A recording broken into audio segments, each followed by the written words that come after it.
Mesdames, Messieurs, la France devient-elle le problème de l'immigration africaine subie en Europe occidentale? Et pourquoi?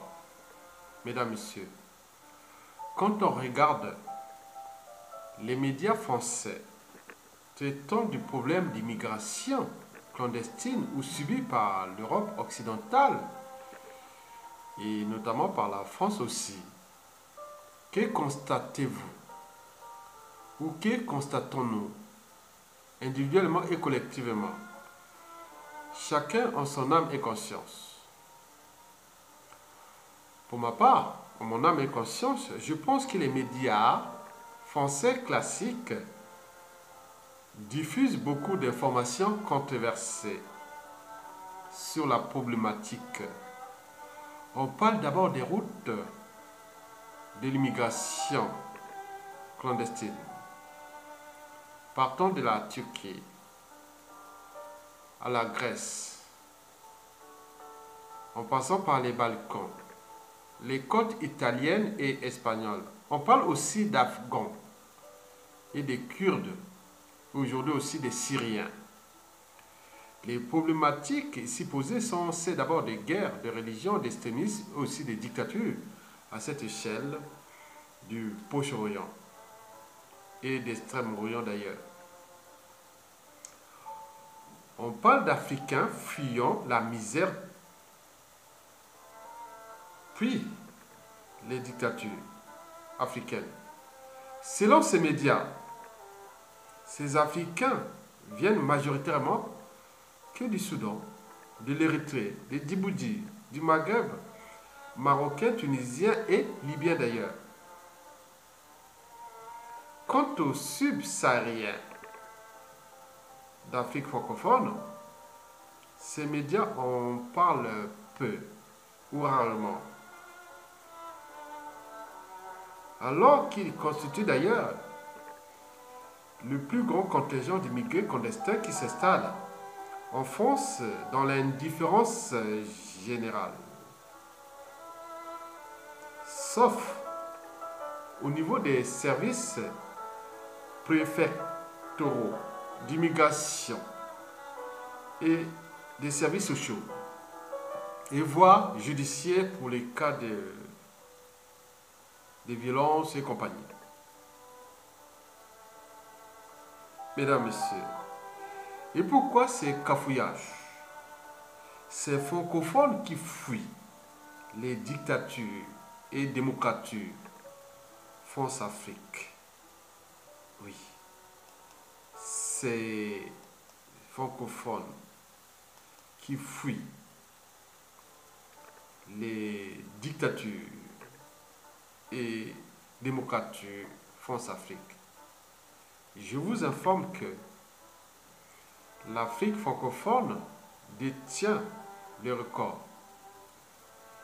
2 tiers des dictatures liberticides, antidémocratiques et criminogènes du continent noir. Cherchez dans le cas par exemple du bassin du Congo, le bassin le plus riche du continent, nous avions 100% des dictatures sont francophones. Mesdames, Messieurs, oui, ces immigrés clandestins qui passent par les côtes soit libyennes ou espagnoles ou d'autres par d'autres circuits pour arriver soit en Turquie, en Grèce ou passant les Balkans et puis les côtes italiennes, et on parle des côtes aussi espagnoles. Ces immigrés clandestins sont aujourd'hui clairement identifiés. Je parle des immigrés clandestins francophones, subsahariens. On parle des Congolais, Gabonais, Camerounais, Ivoiriens, Togolais, Tchadiens, etc. On n'en parle pas en France. C'est l'omerta. alors qu'ils sont au premier rang des immigrés clandestins africains traversant la Méditerranée. Et on n'en parle pas en France. Pourquoi sont-ils invisibles dans les médias français, mais visibles en Turquie, en Grèce, en Italie et en Espagne, mais pas en France? Et pourquoi? Vous savez que quand c'est flou, il y a un lot. Eh bien oui, quand c'est flou, il y a un lot. Mesdames, Messieurs, les médias français parlent souvent de la destination de ces immigrés clandestins, et notamment francophones. Oui, de ces immigrés clandestins francophones. Ils sont là, mais minoritaires. Oui, que les francophones ils sont ici, mais ils ne sont pas nombreux. On parle souvent des autres langues, c'est-à-dire d'autres contrées, qui ne sont pas francophones d'Afrique. On parle que la plupart de ces immigrés souhaitent aller en Grande-Bretagne. C'est visible, bien sûr. On les voit d'ailleurs à Calais et dans les médias et tous les camps et autres. Ils sont indo-pakistanais, afghans, kurdes et compagnie. Bien sûr que la compatibilité de la langue et de l'histoire coloniale britannique et peut-être, oui, signifie que, oui, c'est cette histoire, oui, ils vont là où ils savent qu'ils ont plus d'appartenance, même linguistique, voilà. On parle aussi des Syriens, oui, c'est normal. Au-delà de... Oui, les Syriens, oui. Quand on voit la nature du régime des Alaouis en Syrie, on parle des Kurdes, des Turcs aussi qui fuient le pouvoir actuel d'Erdogan. Bon, la plupart de ces gens ont pour destination l'Allemagne et la Scandinavie. Et puis, mesdames, messieurs, la France devient-elle le problème de l'immigration subie en Occident? Et pourquoi? Mesdames, messieurs, quels que soient les enjeux, les problématiques, je garde toujours en moi ma liberté de conscience. Oui. La problématique immigration africaine. L'Europe désormais divisée et la France indexée. Et pourquoi? Parce que quand on parle d'immigration africaine noire, bon, on n'aime pas les noirs ici, il faut les savoir. Les problèmes des Arabes, c'est que les problèmes de l'islamisme et religion. Et les problèmes des Afghans et autres, ce n'est pas le problème. On peut les accueillir, mais le problème, c'est les Noirs. Mais le plus grand contingent, ce n'est pas les Noirs qui viennent, soi-disant, des pays anglophones, comme les Djibouti, Érythrée, Soudan. Non, c'est pas grand-chose. C'est des rares dictatures en Afrique, sous le somme du continent. Et la plupart des dictatures anglophones ils deviennent de plus en plus rares, même si l'on existe. Par exemple, au Soudan, l'Érythrée, oui, on peut encore citer où. C'est de moins en moins. Mais l'Afrique francophone, c'est la caverne d'Ali Baba. Et ça, tout le monde est-ce qu'il y a un souci, quoi? Donc, mesdames, messieurs, la France devient-elle le problème de l'immigration africaine subie en Europe occidentale? Et pourquoi? Je vous informe que l'Europe est divisée. Il y a des États et autres qui râlent en coulisses. D'abord, les premiers pour les problèmes de religion. Quand on parle de la religion, par exemple, en Libye, qui est allé causer les bazars là-bas? C'est pas le reste d'Europe, c'est la France. Et pourtant, il y a beaucoup de Libyens qui viennent. Ils deviennent le passoire. Et quand on parle on oublie le Maghreb, Tunisie et autres, bien s'il y a une révolution, mais c'est les impacts d'une dictature France-Afrique qui a existé à un moment donné. Et vous voyez, pour le Maroc, ça reste des paradoxes. Soit disant, on voit que le Maroc, c'est un pays qui avance bien, et pourquoi il y a des Marocains qui aussi des problèmes là. Mais revenons en Afrique francophone, c'est là où se pose tout le problème. Mesdames, Messieurs, c'est ce qui se dit bas en Italie ou en Lombardie, et d'ailleurs dans toute l'Europe occidentale. La France devient le problème d'immigration africaine sur le continent. Et pourquoi? J'ai eu une discussion avec des Italiens et d'autres venant d'autres contrées. Ils disent non, oui, mais la France, c'est le problème. L'Europe a toujours, pour le cas de l'unité européenne, l'Union européenne et tout ce qui était à l'époque, voilà, l'Occident et autres, la France est toujours la mère de l'Occident. Oui, donc, mais il y a des moments, ça commence à poser problème, quoi. Ça dérange plein de choses parce que, ce que je vous dis, par exemple, en cause, ce sont ces Africains assistés, ils viennent d'Afrique subsaharienne et majoritairement sont venus, les gens-là viennent des pays carrés français, d'Afrique francophone. Ces gens parlent rarement anglais et 70% d'entre eux souhaitent faire leur vie et finir leur vie ou faire leur vie en France.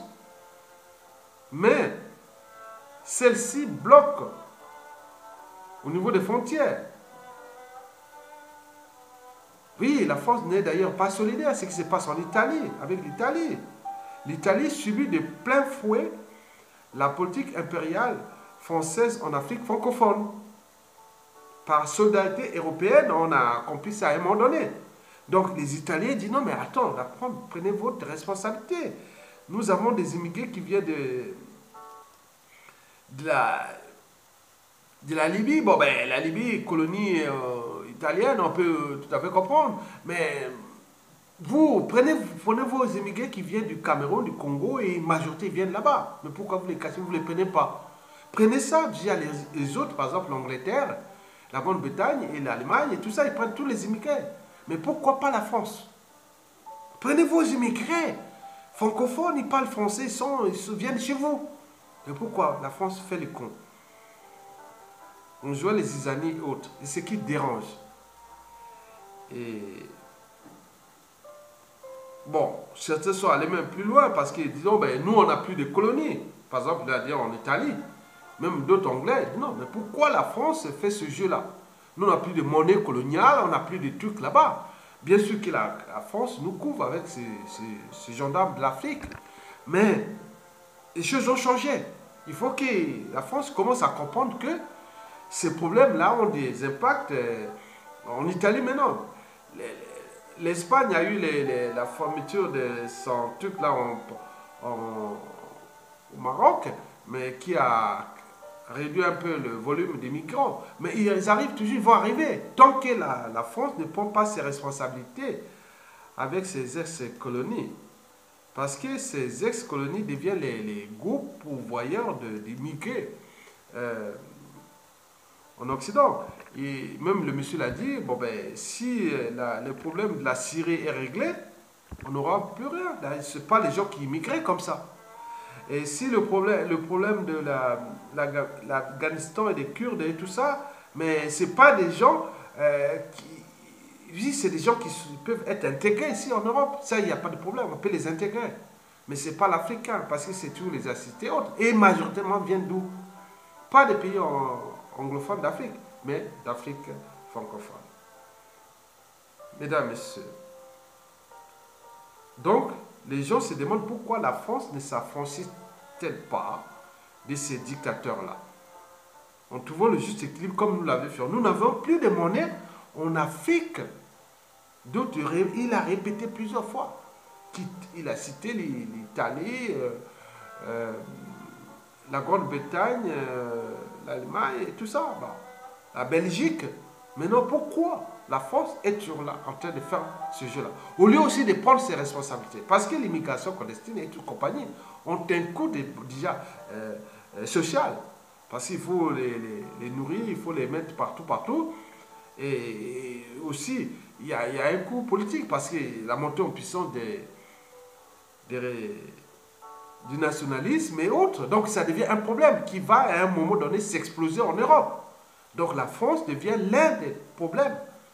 Oui, les gros problèmes. Alors que si on pouvait déjà faire là, parce que la France, c'est pas que. La France, c'est le Maghreb aussi. La France, c'est l'Afrique francophone. Mais nous, les problèmes anglophones, il n'y a que deux, trois pays. L'Érythrée et la Soudan, plus la cité un autre pays là, ouais. Il a dit même, regardez cette histoire-là du Ghana. Le Ghana, par exemple, les années 90 à 2010, mais c'était les plus grands immigrés ici. Donc, voilà, donc c'était des régimes totalitaires, mais qui ne dépendaient pas de la cour d'Angleterre. Mais c'était, voilà, maintenant si tout est réformé, il y a moins de Ghanéens qui fuient, qui viennent. Oui, donc il reste le Nigeria avec son territoire et autres. Mais on n'a pas vu beaucoup d'Angolais, Portugais, beaucoup d'immigrés portugais, hein, d'Afrique, hein, c'est-à-dire l'Angola, Cap-Vert et autres, ils sont toujours maintenant dynamiques. Il manque la France. Regardez les problèmes d'immigration des ex-colonies portugaises en Afrique, ils ne se posent pas. Les Angolais, les Mozambicains, les Cap-Verdiens et Bissau n'immigrent pas comme là aujourd'hui on voit la France. La France devient le problème. Donc tout ça, c'est la charge de la communauté européenne. Alors que la France défend son rang là-bas. Ce n'est pas le rang de l'Italie ni des autres, non. Donc c'est ça le problème. Donc il m'a parlé de ces trucs-là. Bon ben, en Italie même, il a dit, oui, je ne sais pas dire, bref. Le cas de José Bové, qui fait une marche vraiment, on peut dire,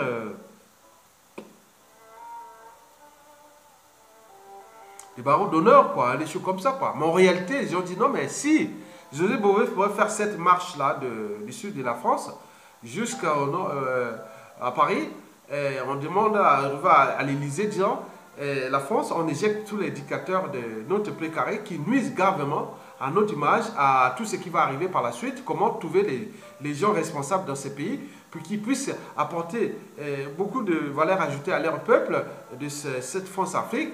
Nous avions des intérêts là-bas, mais on peut trouver un juste équilibre pour avancer comme la vie à bicyclette, comme la marche. Mais ils ne comprennent pas ça. Donc il dit, non, bon, le monsieur, un autre a expliqué, bon, c'était une conversation. C'est des gens vraiment bien calés dans la géopolitique et la géostratégie. Il dit, non, mais attends, la marche de José Bové, s'il pouvait le faire, c'est moi, à l'échelle française, pour dire non, éjectez-nous d'abord ces indicateurs. Vous aurez moins d'immigrés francophones ici, puisque déjà l'Afrique francophone, en termes de potentiel des ressources naturelles et compagnie, c'est plus riche du continent. Quand on voit les bassins du Congo, on voit aussi l'Afrique de l'Ouest, et tout ça, mais pourquoi la France ne prend-elle pas ses responsabilités devant l'histoire? Et donc, on a ajouté quelque chose là dans cette discussion. Il dit, c'est mettre les gens responsables qui puissent penser que, bon, ben, le monde aujourd'hui, à cette échelle, il y a des problèmes de population. Que nous avons ce problème de pénurie des ressources naturelles qui va bien sûr être visible, même si les Africains pensent que certains francophones, d'autres qui n'ont pas d'éducation, quoique, le temps d'avoir des buildings, des autoroutes et compagnie. Non, non, non, ce n'est plus ça demain. Donc tout est un enjeu de croissance à cette échelle africaine qu'il faut porter d'abord au niveau de l'éducation, même si nos ressources, nos intérêts restent sur nos intérêts au niveau des matières premières. Mais ça ne suffit plus. Donc il faut que la France cherche un processus déjà de s'affranchir de sa dépendance chronique envers l'Afrique. Ça devient même une addiction qui empêche même l'évolution des mentalités, des habitudes, et même du rôle de la France qui jusque de chuter comme un château de cartes, puisqu'elle dépend considérablement des finances et des fonds CFA. Donc on a parlé de ça. Donc la France doit repenser ça. et dit non, mais s'affranchir déjà de ces dictateurs-là et trouver des pactes de synergie et mettons les gens responsables là-bas pour qu'on puisse avancer ensemble. Vous pouvez avancer ensemble. Donc c'était dans ce cadre-là. Donc, mais ça, on ne peut pas le faire aussi, on ne peut pas... c'est d'abord les Africains eux-mêmes qui doivent prendre des responsabilités face à leur dictature. S'ils ne prennent pas les responsabilités face à leur dictature, face à leur c'est mauvais, et que ces puissants placent là-bas pour les détruire. Mais tout va être un processus de chaos à l'échelle africaine en fait. Mais les impacts, c'est-à-dire les dictateurs là comme sont irresponsables, qui obéissent à des cahiers de charges, donc ces gens vont venir ici, ça va créer un genre de tension énorme au niveau social et politique ici en Occident, européen, et donc le risque est grand, est très grand. Et le problème revient toujours à la France. C'est même l'Angleterre, la Grande-Bretagne, malgré les big sticks, voilà, ils cherchent aussi à protéger comment on appelle ça, ses frontières avec contre l'Europe, mais encourage dans son précaré quelques dictatures qui restent pour avancer dans le sens du marché, l'économie, on peut faire tout, hein, il n'y a pas de problème. Mais la France, c'est le seul aujourd'hui qui maintient les pouvoirs antidémocratiques, antisociaux et surtout criminogènes, et voire confiscatoires. Donc si vous cherchez une démocratie en Afrique francophone, elle est rare. Même le cas du Sénégal, on dit que c'est une démocratie des façades, en fait. En réalité, ils sont maintenus toujours par la France. Le cas de la Côte d'Ivoire, bon, n'en parlons plus. Donc, il n'y a plus rien. Au Bénin, pourquoi? Peut-être qu'il n'y a pas d'intérêt économique là-bas, pour la France. Peut-être pour faire, mais pas grand-chose, 3 pays. En dehors de ça,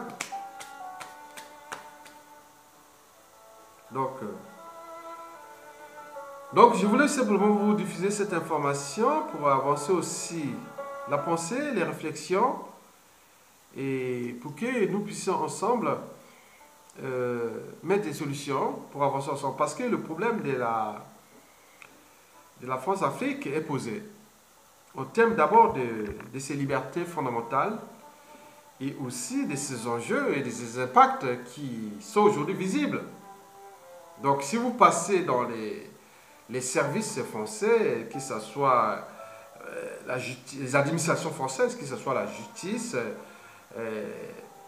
la préfecture et compagnie, tout ce qui est droit d'asile, tous les organes qui sont là. Ils connaissent que combien les migrants qui sont là, sont francophones. Et nous, on n'en parle pas ici en France. Mais en Italie, ils savent qu'il y a beaucoup de francophones, même en Turquie, en Grèce et compagnie. Même si certains immigrés, ils disent pour des raisons familiales ou tout ce qui est en commun, ils vont en Allemagne, aux pays scandinaves, mais rarement vous allez à Calais, vous trouverez rarement des francophones. On trouve que des anglophones, ceux qui parlent anglais. Parce que les francophones, ils parlent rarement anglais. Hein. Bon, donc, et ils vont sur le continent, ils vont chercher en Allemagne, et en Belgique, et ils tournent aux Pays-Bas, et autres, mais les Benelux, voilà, c'est ça. Mais là-bas, en Europe de l'Est, surtout en Hongrie, en Autriche et compagnie, mais on voit ces immigrés francophones, ils sont là. Donc, c'est le problème. Donc, c'est ce que je voulais simplement dire que si la France écoute ce que nous sommes, moi je ne suis qu'un lanceur d'alerte, un éveilleur de conscience, et aussi montrer que bon, ben, la France, comme j'ai dit dans beaucoup de vidéos, nous pourrons avancer ensemble après ça sur une question, par exemple au Congo. Libérer le président Mokoko et reprendre cette ipso facto, vous pouvez remonter en puissance des fonds d'image et pour avoir des impacts, mais en ce qui concerne les fonds, c'est pas les intérêts, vos intérêts. On peut voir ça dans un processus avec des gens responsables. Mais si, parce que ça ne va pas se faire brutalement comme ça, donc c'est un processus. À vélo, je monte une montagne, et après quand on arrive à le souffle, après on descend, voilà. Donc prenez ça au sérieux. Moi j'ai toujours râlé, oui, je suis râlé. Mais je pense qu'avec le président Mokoko, nous pourrons avancer bien dans cet écosystème déjà du Congo. Et, et voir les choses d'après ça. Parce que ça sont des choses devient votre ennemi parce que la méfiance, la défiance est générale. Et il arrivera qu'au vu de la situation économique, sociale, humanitaire et compagnie, du déclassement de la dette et autres, cela peut arriver sur une situation brutale. Mais vous ne pouvez plus imposer un autre pion au Congo comme ça. Non, non. Étant donné la géopolitique et le nord, sud, est, ouest divisés, et donc il y a des groupes qui sont plus nationalistes et ils sont regroupés autour, tous s'est soudé. Parce que s'il n'y avait pas cette histoire de Mokoko, les Congolais, peut-être, vous aurez peut-être pu être un peu, voilà, tranquillement passé. Mais là, si vous maintenez encore ça, ça crée encore un impact encore de méfiance et de défiance envers la France et qui risque d'avoir trop d'impact pour vous. Parce que nous, pour moi, la France reste quand même notre partenaire économique. Bon, nous aurons toujours besoin de la France pour l'instant et encore pour encore des années. Et même au-delà, en dehors des relations diplomatiques, économiques et autres, on restera toujours puisque nous sommes encore francophones. Peut-être que ça va plus durer. Peut-être nous pourrons devenir anglophones si vous ne prenez pas votre responsabilité. Donc le message là est diffusé à destination de la vraie France. Celle qui sait toujours penser comme l'avait déjà dit le général de Gaulle aux Algériens. Je vous ai compris. Eh bien oui. Je pense que si le général de Gaulle était encore vivant, il dit non, je vous ai compris. Il aurait pu avancer. Regardez ce qui s'est passé avec l'Algérie et la France. Ils n'ont pas de monnaie là-bas, mais l'Algérie est toujours avec la France. Ça reste une histoire, même si elle a été comme ça.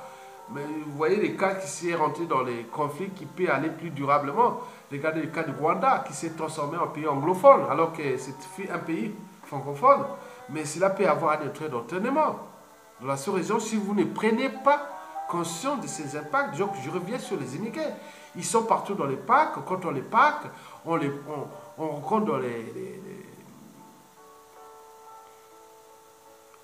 dans Paris, partout. Bon, mais c'est un peu, voilà, un peu désolant. Mais ceux qui sont dans la rue ne sont pas la plupart francophones. Les francophones rentrent là, ils rentrent là massivement. Et ceux qui vont aller vers le coût social. Ils vont demander beaucoup de trucs, puisqu'ils rentrent, ils ont beaucoup de familles, les Maliens, les Sénégalais, les Congolais, les Ivoiriens, les Gabonais, les Centrafricains, les Tchadiens, et tout compagnie. Les Togolais, les Mauritaniens, les Tunisiens, les Algériens, et tout compagnie. Donc, libérez, libérez, libérez. Bloquez pas. Laissez-la.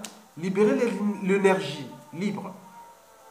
Et à ce moment, nous pourrons construire une dynamique francophone en Afrique.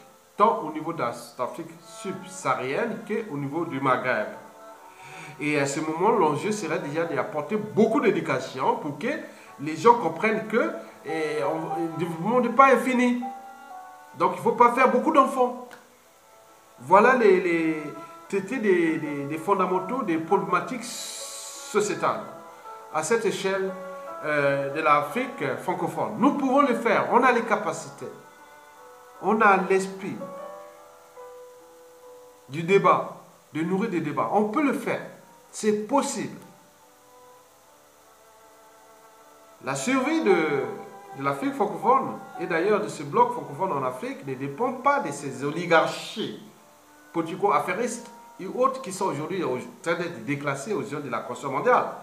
Le cas de M. Poinpon en Afrique avec ses ports et compagnie, ou d'autres, bon, ça va être récurrent, mais juste ce déclassement. Donc il faut vraiment trouver des justes énergies, des justes intelligences qui sont d'abord francophones.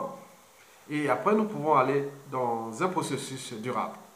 Mesdames, Messieurs, je vous remercie et à bientôt. Et bon vent à tout le monde. Et au peuple France africain, peuple francophone et à la France aussi. Je vous remercie et à bientôt.